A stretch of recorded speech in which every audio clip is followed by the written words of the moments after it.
നാളെ നടക്കുന്ന ദേശീയ പണിമുടക്ക് ഏതെല്ലാം സ്ഥാപനങ്ങളെ ബാധിക്കുമെന്നും സ്കൂളുകളും കോളേജുകളും തുറന്നു പ്രവർത്തിക്കുമോ? വിദ്യാഭ്യാസ സ്ഥാപനങ്ങൾക്ക് നാളെ അവധി ഉണ്ടാകുമോ? കെഎസ്ആർടിസി ബസ്സുകൾ സർവീസ് ഉണ്ടാകുമോ? വിശദമായ വീഡിയോയിലേക്ക് കടക്കുന്നതിന് മുമ്പായി ഈ വീഡിയോ ലൈക്ക് ചെയ്യാനും ഉപകാരപ്രദമായാൽ മറ്റുള്ളവരിലേക്ക് ഷെയർ ചെയ്യാനും ചാനൽ സബ്സ്ക്രൈബ് ചെയ്യാനും മറക്കാതിരിക്കുക. കേന്ദ്ര സർക്കാരിന്റെ തൊഴിലാളി വിരുദ്ധ നയങ്ങൾക്കെതിരെ വിവിധ ട്രേഡ് യൂണിയനുകൾ ആഹ്വാനം ചെയ്ത ഭാരത് ബന്ദ് ഇന്ന് അർദ്ധരാത്രി മുതൽ ആരംഭിക്കും.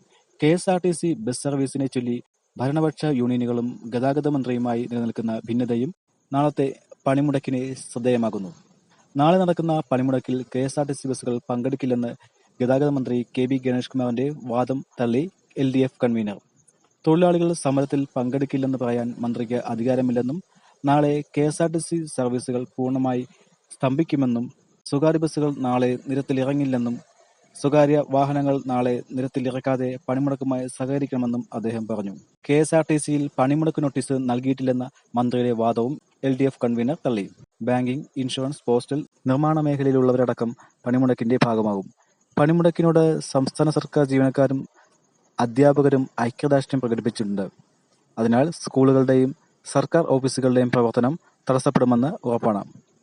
പരീക്ഷകൾ മാറ്റിവെച്ചിട്ടുണ്ടെങ്കിലും വിദ്യാഭ്യാസ സ്ഥാപനങ്ങൾക്ക് അവധിയൊന്നും ഇതുവരെ പ്രഖ്യാപിച്ചിട്ടില്ല. കേരള യൂണിവേഴ്സിറ്റി നാളെ നടത്താനിരുന്ന എല്ലാ പരീക്ഷകളും മാറ്റിവെച്ചിട്ടുണ്ട്.